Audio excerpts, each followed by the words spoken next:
was alive, General. Somehow, miraculously, I was alive. Some twist of fate, some hand of destiny, but I was alive. Strange as this new world was, I knew Toll must have come this way, and it was my task to find him. And it happened like this.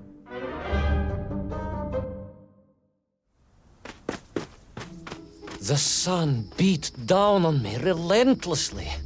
The heat was unbearable. I was exhausted. Yet I could not stop. I had to go on. For 7 weeks I trudged across the desert. On the second day... Please, comrade, if we may. I think we can skip the details, unless you consider them to be particularly relevant to the location of Little Orpheus. Of course, General.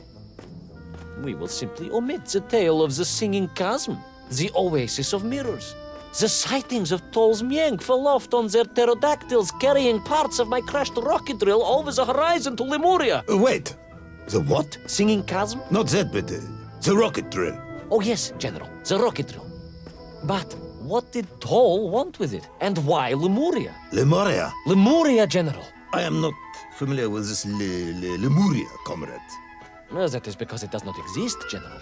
Or at least, so I thought.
Strange crystals seemed to exert an extraordinary hold over the stone blocks and arches.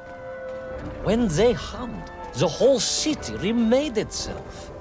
Where they were missing, clearly looted by some villainous thief, the city was fallen to ruin. It was like a vast musical instrument, vandalized, and yet still attempting to toot.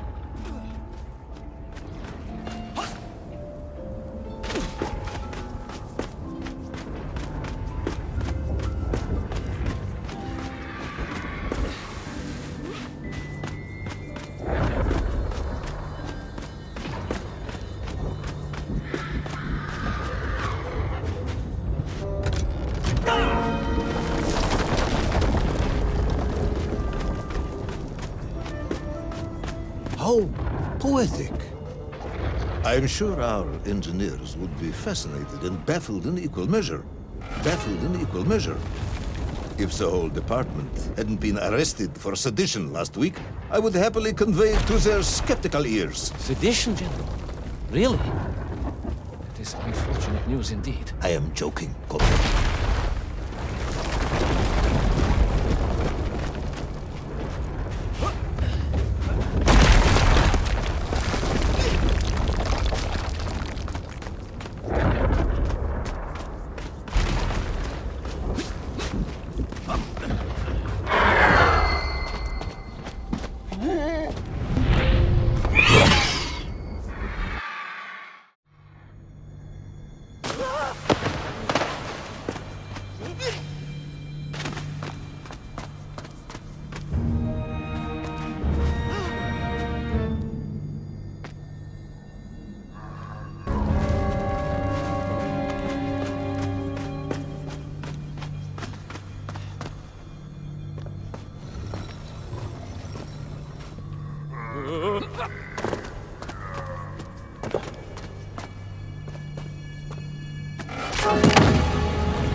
The Menk were here, all right. Which meant whatever dastardly scheme Toll had, it was to be enacted on these burning sands. And you will explain this in due course, I imagine. Eminently, General. What you need to know first is this. I have told you already how parts of the devices the enslaved Menk were forced to wear came from the surface. Radio parts and so on, yes, from what you have told me. Assuming there were plenty of lost ships in the ocean as you claim, for Toll to have dredged up what he needed to assemble them. Aha, good. You are one step ahead of me, General. I said assuming. Of course, assuming. Now, as I gazed in awe at the buildings rising and falling around me, I realized that the other major component of those mind-controlling helmets was crystal. Toll had raided Lemuria for them. He knew the city. He knew the crystals could amplify vibrations and waves, and was using them to boost the signal of the radio parts to exert his control over the Menk. Which meant...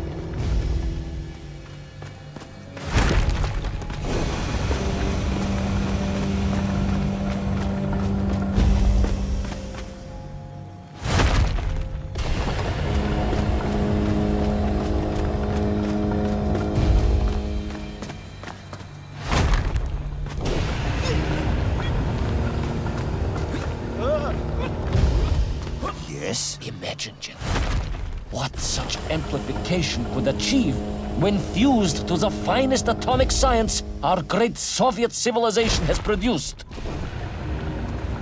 Wait! I do not understand. You said Toll was planning on using the bomb to shatter the Earth's crust to return to the surface. A tragic mistake, General. They had not recognized the extent of his mad ambitions.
The vast pictograms told of a history of wonders.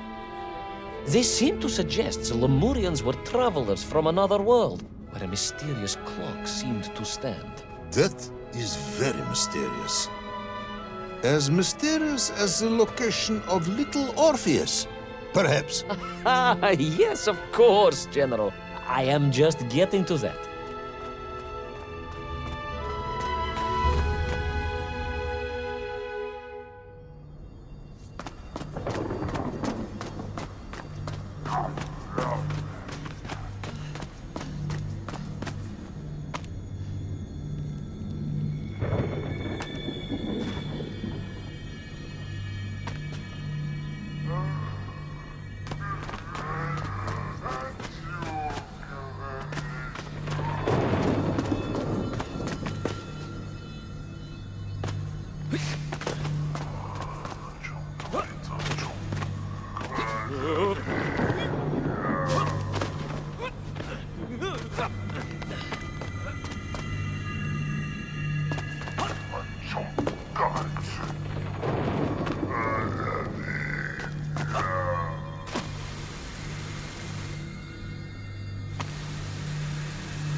As I bravely explored that ancient city, a question was gnawing at my mind. What did it mean that the Lemurians had foreseen the coming of Tol?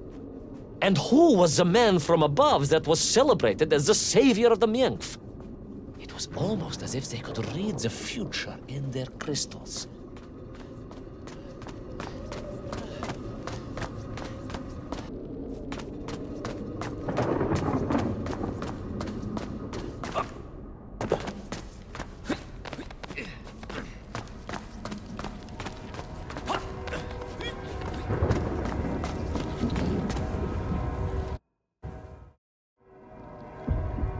The bells of Lemuria tolled and tolled, a roaring symphony, a crescendo of peals that set the city dancing, each note causing the crystals to shimmer and cascade with light. But the sandstorm was no natural phenomenon, and the bells did not ring for celebration. Something was very wrong here. Aside from the pterodactyls and the Menkf and the dancing stones and the ancient magical prophecies and the crystals and now the giant bells, you mean? If you don't want me to continue, General, then I can easily just quietly go home. Don't think Chepucha will get you out of this one, comrade.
Through those magical structures, a righteous fire in my heart. I was like the Brinya Niki carefully. Like him, I am a simple peasant. It was fate that chose me to descend to the Earth's core. It was General Komani who chose you to descend to the Earth's core. But don't let that get in the way of your story. Oh, well then, award General Polkovnik Kamanin the highest medal in the world. He already has several of those. I cannot take credit for his wisdom in sending me.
was once a rocket drill ship, built to burrow into the Earth, was now a mighty vessel, repurposed to blast off into the skies.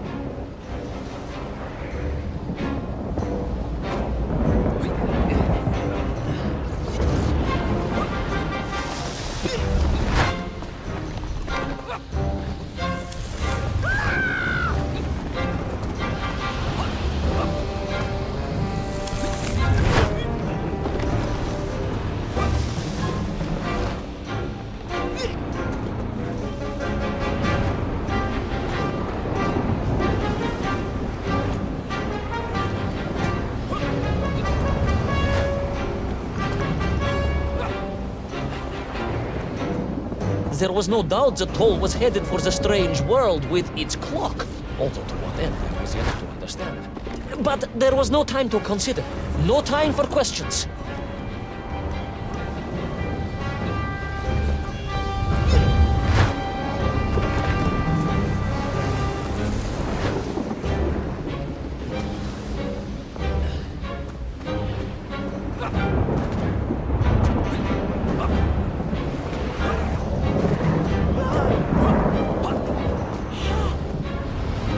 Was on the rocket. Little Orpheus was on the rocket. And wherever they were headed, I must head there too, to thwart his plans, recover my drill, and save the world!